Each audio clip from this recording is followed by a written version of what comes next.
Kasus kakek Suyatno yang sebelumnya dituduh mencuri ayam Bukades di Bojonegoro akhirnya berakhir. Ia divonis bebas usai dinyatakan tidak bersalah dalam kasus pencurian ayam seharga 4,5 juta rupiah milik Kades Pandantoyo, Kecamatan Temayang, Bojonegoro, Siti Khalifah. Kakek Suyatno pun sujud syukur begitu keluar dari pintu utama Lembaga Pemasyarakatan kelas 2A, Bojonegoro pada Rabu 7 Februari kemarin. Usai bersujud syukur, Suyatno lalu merengkuh istri dan anak perempuannya yang sudah menunggu. Sebagai bentuk kesyukuran, kakek Suyatno lalu membagikan puluhan kotak berisi nasi ayam geprek kepada para pengendara yang lewat di Jalan Diponegoro, Kota Bojonegoro. Persisnya di depan lapas kelas 2A. Inisiator aksi tersebut adalah anak kandung Suyatno, yakni Nafi. Dia mengatakan aksi membagikan kotak nasi ayam geprek berstiker ayam jago tersebut merupakan wujud rasa syukur.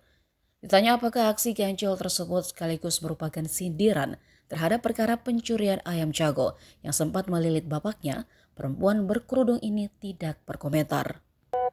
Anak kedua Suyatno ini lantas pulang bersama keluarga dan Suyatno usai puluhan nasi kotak berisi ayam geprek tersebut habis dibagikan kepada para pengendara.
Download Tribun X sekarang, menghadirkan lokal menjadi Indonesia.